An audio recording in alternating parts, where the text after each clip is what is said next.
Mauerder Toten, DLC 3 for Cold War Zombies. Mauerder Toten by most Zombies fans is held in pretty high regards, and as you can tell by the title, I wholeheartedly agree. Mauerder Toten is a great map inside of Cold War. While Cold War might be lacking in the soul department, Mauerder Toten picks that up and then some. How so? Well, let's find out. Starting us off in the pro sections are the return of Mule Kick first. Yes, like all the other Cold War maps, or more specifically Firebase Z in this instance, these new DLC maps actually bring an old perk into the gameplay loop. And for this map, it's Mule Kick. Last map was Tombstone, this map is Mule Kick. And Mule Kick is brought back into Cold War with a plethora of new features. Taking a note from Black Ops 4's modifier ability, Mule Kick will now store your third gun when you go down if you upgrade it. Also, if you upgrade it, when you buy some equipment from the table, it actually double the amount of equipment you get. Mule Kick is all around a fantastic perk, and being able to buy equipment in the multiples is amazing, especially because this map introduces a new equipment, the LT5, whatever the hell the number is, Casimir. It's pretty much a Gersh device, and the name Casimir, coming from Ascension, being the Casimir mechanism, is a callback to the Gersh devices. The Casimir is like a Gersh device. You throwing it down will suck all the zombies into it, and then it explodes at the end, like the normal Gersh device. However, I believe the explosion at the end of the LT53 Casimir is actually able to kill the zombies. Well, the Gersh device cannot kill the zombies. This Gersh device is fantastic. It behaves exactly like it did in Ascension. However, you can only carry two, but with Mule Kick being able to buy two of them is fantastic, as originally it was only one you could buy, if I'm not mistaken. As they are a pretty penny of salvage when you go to buy them, but they are definitely worth it and a great addition to this map. Another great addition to this map is this new wonder weapon, the Cerberus. Yes, the Cerberus. In true Treyarch fashion, every single new Zombies map actually comes out with a wonder weapon, and this map is no exception. And the map exclusive wonder weapon for this map is the Cerberus. The Cerberus is very interesting, as it's not just a single gun, but it can be upgraded into 3 other variants, similar to maybe the Mark IIs from Alpha Omega. However, it's not nearly as convoluted, even though the Mark IIs and Alpha Omega weren't convoluted to upgrade,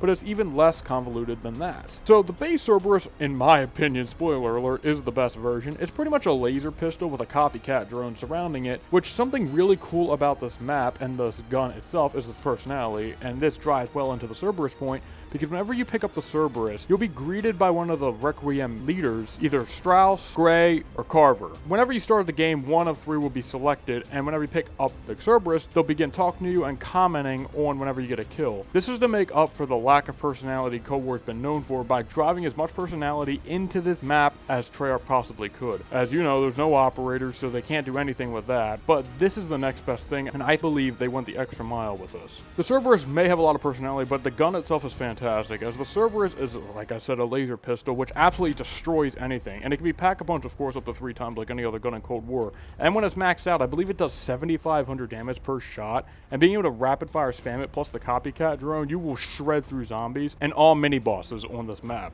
The other variants of the Cerberus are very good as well. For example, there's the Blazer, which is pretty much a giant laser. Think of the Mark II-Y from Alpha Omega, which is the electric one with infinite ammo. The Blazer's like that, but not as good, as it shoots slower, if I'm not mistaken, and it doesn't have unlimited ammo and needs to reload. The design's really cool, and all the versions of the Cerberus have unique flourish animations, but in my opinion, the Blazer isn't as good as the original, nor is the Diffuser one, which I believe is the crossbow-looking one, which actually shoots in areas of 5, and it shoots a single shot bow. The shots aren't super powerful, and can only kill 5 zombies at a time. Unless you're up close, where all 5 bullets go into a single zombie, it can't really one-shot zombies, but you're just blowing through ammo at that point, and you're just better off using the original Cerberus, in my opinion. Then there's the third one, which turns it into pretty much a shotgun with a 6 barrel, where you shoot it, and then it, once again, is kind of like the crossbow one, where all the pellets can go into one zombie. But, like, these two are very similar to each other, so if one just goes straight, then one just shoots in 5 different directions. I don't find these two, personally, to be great, and I think the Blazer is better than both of these, though they are very fun to use, and as I said, they have unique flourish animations, so that injects some more personality into them, if anything. The Cerberus overall is a fantastic wonder weapon, as the pistol alone makes it fantastic, but these extra variants just add some spice to your game, and there's nothing wrong with that. Something else there's nothing wrong with is Klaus, the new Civil Protector-esque kind of character on this map. In true fashion for these side characters, like an Alpha Omega, Sergeant 80 AM, the Silver Protector, the Keeper Protector, Klaus is that. But you can argue he's better, because Klaus, unlike those characters, actually has a ton of funny dialogue. First of all, Klaus is super easy to build, as all you need is a battery, and then you pick up the hands from, I don't know what happened to this poor guy on the bed, and then you just put them back on Klaus, and Klaus is activated, and he's great to go. You can also pick up a microwave dish to upgrade him, but I'm getting ahead of myself. Klaus himself is fantastic. He is full of funny remarks. He behaves exactly like a civil protector, but his quirks make him fantastic and easily the best AI controlled teammate, maybe minus the Keeper Protector, in Call of Duty Zombies. This map would be so much less without Klaus on it. Something else this map would be much less without is the amount of personality they imbued into this map. Yes, this map, as I said a few times throughout this video already, this map is full of personality. Remember when I was talking about how they couldn't do anything with the operators? Yeah, they can't. The operators are fucking terrible. However, they went the extra mile and put everything around and surrounding the operators and injected it with so much personality. For example, when you spawn in, you're greeted by Kravchenko of all characters instead of Weaver. This is of course because of Outbreak, and then one of 3 randomly selected Omega accomplices for Kravchenko. Those being Garev, Peck, or Jaeger. Personally speaking, Garev and Peck are awesome. I am not a fan of Jaeger whatsoever. Immediate reset. I'm probably the only one who does that, but I don't know. I just don't find Jaeger that entertaining. Garev and Peck, to me, are 2 of the funniest characters in Call of Duty Zombies. There's just so many instances that I could point out of funny dialogue between Omega and then the player, and even Kravchenko has some really funny lines. And of course, this also extends to the Cerberus, as I was talking about, as you'll be greeted by one of the 3 Requiem leaders, those being Strauss, Carver, or Gray, which is awesome. Weaver's nowhere to be found, unfortunately, but these other characters seriously pick up the pace for them. Going along with the increased amount of personality is the multiple cutscenes that show up through this game's quest. Spoiler alert, this quest is in the positive section, but as I'm doing with Cold War, there's really no point in going through the steps. I just don't see the point, considering how literally everybody knows how to do them, so I don't see the point. So I really enjoy Malware Toten's Easter egg, and the amount of cutscenes inside of it. The cutscenes will show up near the end of the Easter egg, where Klaus has a very funny moment, and then the final cutscene actually is pretty good in terms of story. Up until this point, Dark Ether wasn't that interesting, but when you hit this map is when it actually really starts to pick up steam, especially following Outbreak. I think Dark Ether has a lot of potential, especially coming up in the next Zombies game, which I'm very excited to see. But overall, the Easter egg itself is fantastic. You can do this extremely quickly, as pretty much the Easter egg is only upgrading Klaus a single time, which, as I was talking about earlier, you can actually upgrade Klaus. All you need to pick up is a microwave dish, get him 20 kills, and then defend him for 30 seconds, and that's it. It's super easy. Another great thing is you only need to get the Cerberus, and then after that, you pretty much just need to get the Essence canisters, which are pretty much just Tempest lures you throw down, and then you pick up these canisters and put them in these Essence dispensers. They fill up the canister with Essence after killing the Tempests, and they pick them up, and you actually get a unique specialist ability where you generate an Essence-filled explosion around you that kills anything in one shot. It's very unique, but you only get it for the single Easter egg step. This Easter egg isn't perfect, of course, as there's some huge problems I have with it, but I'll get into them in a little bit. But overall, this Easter egg is very fun and replayable, and it's all culminated by an amazing boss fight with Valentina. You wouldn't think Valentina would be a great boss fight, but she really is. Valentina's insane because she has a ton of cool attacks, where one, she shoots a bunch of arrows at you. Another, she can call up tormentors, which are a new type of zombie. She can heal herself. She has a shield. There's 5 phases to the boss fight also,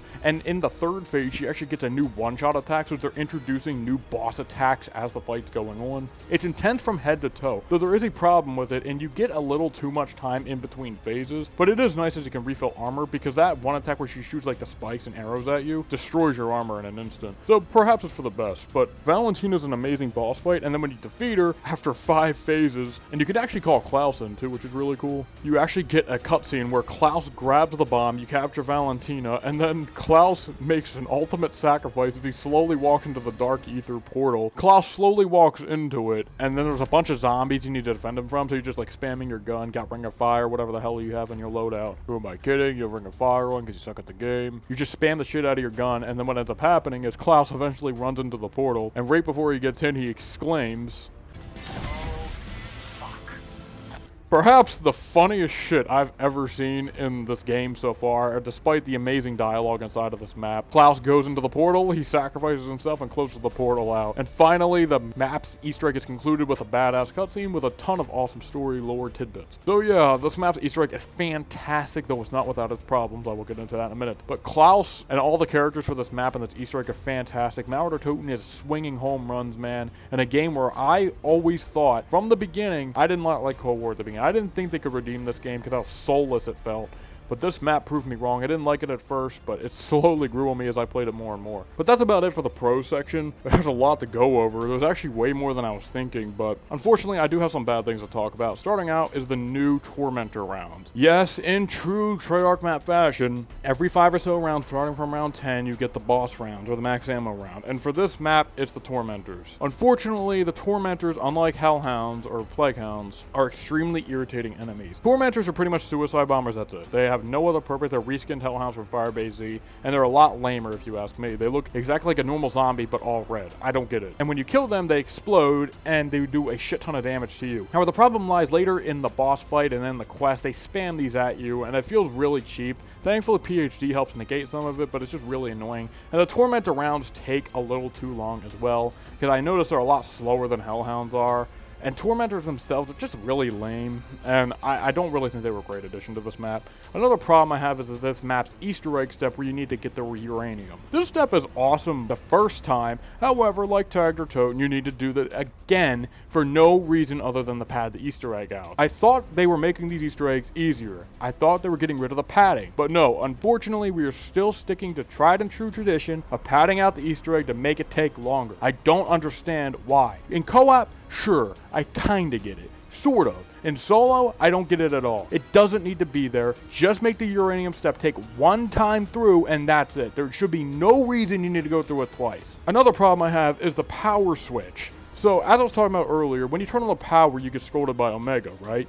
Yes, this is because you need to, when you turn on the power, it shorts out, and you need to find 2 fuses. That's okay. However, there's a huge issue with it. When you need to go find the 2 fuses, the first one's next to you, which is okay, but then you need to go back to the top of the map, pick up the fuse from the Tempest, and then go all the way back down and insert it back in, and then turn the power on. This is fine for the first run. However, subsequent runs of Mauer or Toten really suffer from the obnoxious power switch. However, there was something I discovered by mistake, and you can actually kill the Tormentor for the fuse before you actually get to the power switch for the first time. So that helps with it, but it's still extremely obnoxious, and the game doesn't tell you this. What's funny though, I believe the Omega characters actually have dialogue if you find the fuse before you would normally encounter the power switch, which was pretty cool, but it's still a stupid addition. But that's about it for the comms, guys. I don't really have much bad to say about this map. It's just a fantastic map. It's a great map even. It's easily the best in the game so far. Is it better than Forsaken? Well, we'll find out soon enough.